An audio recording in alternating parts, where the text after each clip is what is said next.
guys, so I thought I'd do a quick review. I don't normally do review videos only because I don't know why. I just don't. I don't know, I guess I kind of feel out of my element. Sorry about my chair. I kind of feel out of my element about doing, I don't know, talking about a product or something. Especially the products that I get, because I really only get them if I really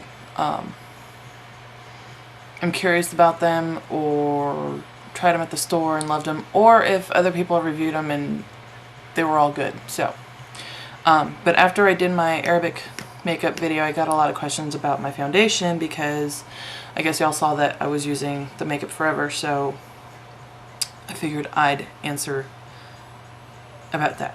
I just got this stuff maybe about a month before we moved out, so I've had it for about 2 months now, and I love it. Actually, no, I probably only got it a week before we left. A week or two.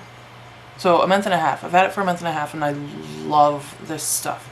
Love it. I'm only wearing it on half of my face, on this half, so I don't know if you guys can really tell a difference. I can, just looking in the mirror. Like, you know, my pores are gone on this side, but on this side you can see them. So, you know, and I started using the Makeup Forever concealer and stuff as well, so I really like it. I think it's personally worth the money, but that's just me. I don't know. I used this Makeup Forever, the 5 Camouflage Cream Palette. I used this color here. I'm trying to get it so the reflection doesn't pick up. I used this color here,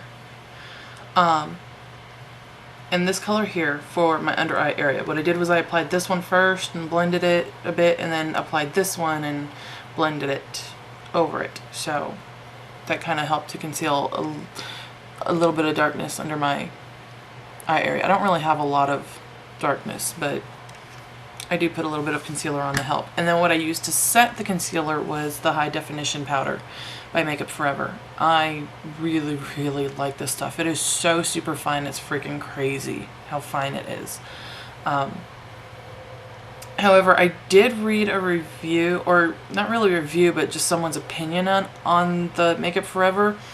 It contains silica, which, if you've ever paid attention to when you get new shoes or new purses or new wallets or anything, there's always a little pouch, like maybe about that big and that big, you know, like a little rectangular pouch or something that's inside of the bag or your shoe box, purse, whatever, and it says, you know, do not eat, contains silica, and it's spelled the same way. I don't know if it's the same stuff. I would assume it is, but I don't have any problems with it with my face, but I don't really have sensitive skin either. So that may be something to take into consideration if you have sensitive skin. You may want to just, I don't know, go try it at Sephora, put it on, you know, on a part of your skin somewhere. You know how like when they do a hair dye, you're supposed to do like a wrist test, or not hair dye, lotion, or I don't know, something.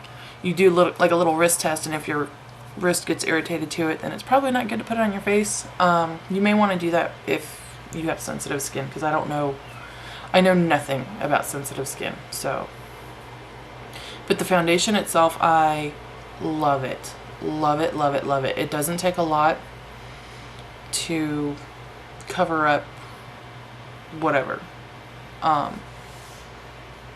It actually takes very little.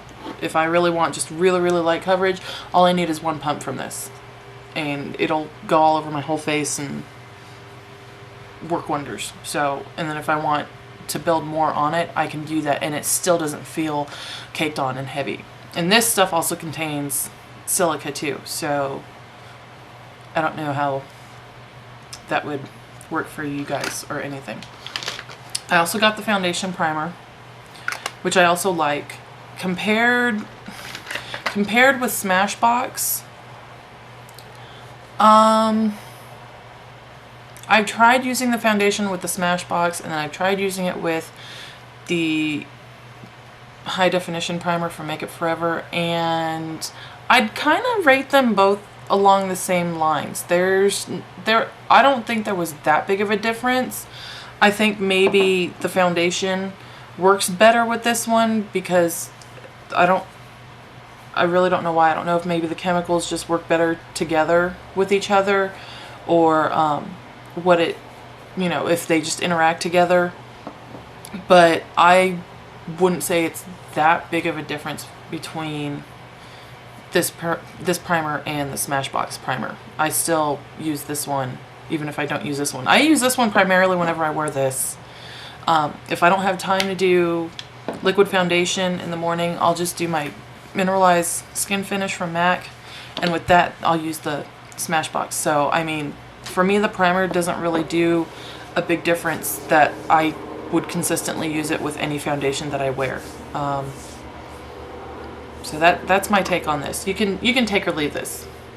You get a softer feeling. I love the way how when you put the Smashbox on, your face feels instantly smooth from whatever is in the primer. But other than that, I don't really see a big difference between them. The foundation, however, is wonderful. The powder is wonderful. And I got, there's only one high definition powder that goes with it, and it is invisible. It does set on all skin types from what I heard. I did read a couple reviews though where people said it washed them out. It didn't go with their skin tone. So, I mean, it may not have worked for them.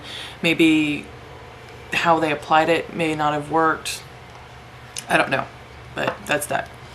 With this, I can either use my finger for applying or a sponge.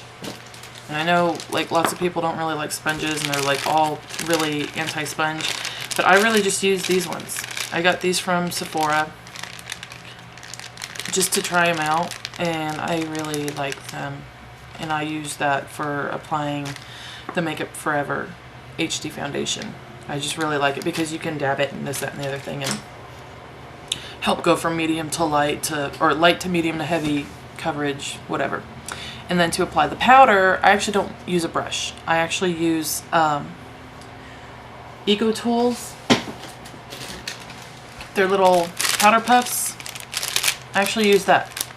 And just kind of dab it on and use the same powder puff to blend it in and, work it in and stuff. But the important thing, I think the one thing that is important about whenever you use this foundation or just any foundation and you use a primer with it and a moisturizer, when you apply your moisturizer, I keep getting text messages. When you apply your moisturizer, allow yourself some time to let the moisturizer set into your face and then apply the primer. And when you apply the primer, do the same thing. Allow some time to let the primer set into the moisturizer and onto your face, and then do your foundation and then set it with a powder. But ultimately I really, really, really like this foundation. Like my husband, I was talking to him about it, and well, I wasn't talking to him about it. I put it on and we went out somewhere, and the first night I put it on, I couldn't stop talking about it, and I kept looking at myself in the mirror because it was just so, I couldn't believe how smooth it made my skin look and how it just settled into my pores but didn't look caked on. Like it just really gives a very smooth finish, if you guys can tell. I hope you can. My camera likes to pick up stuff and I can't tell if it does until after I see it on the computer, so I'm assuming it's picking up the difference in my pores and the sides of my face, and even on my forehead too. So yeah, that's that. That's my current recommendation. It is a lot of money though. It's like $35-40, but it does last you a long time because, like I said, I only use like one pump. I can use just one pump for my whole face and be fine. So it'll last you a while. But that's my review for today, and I will see you guys later. Bye!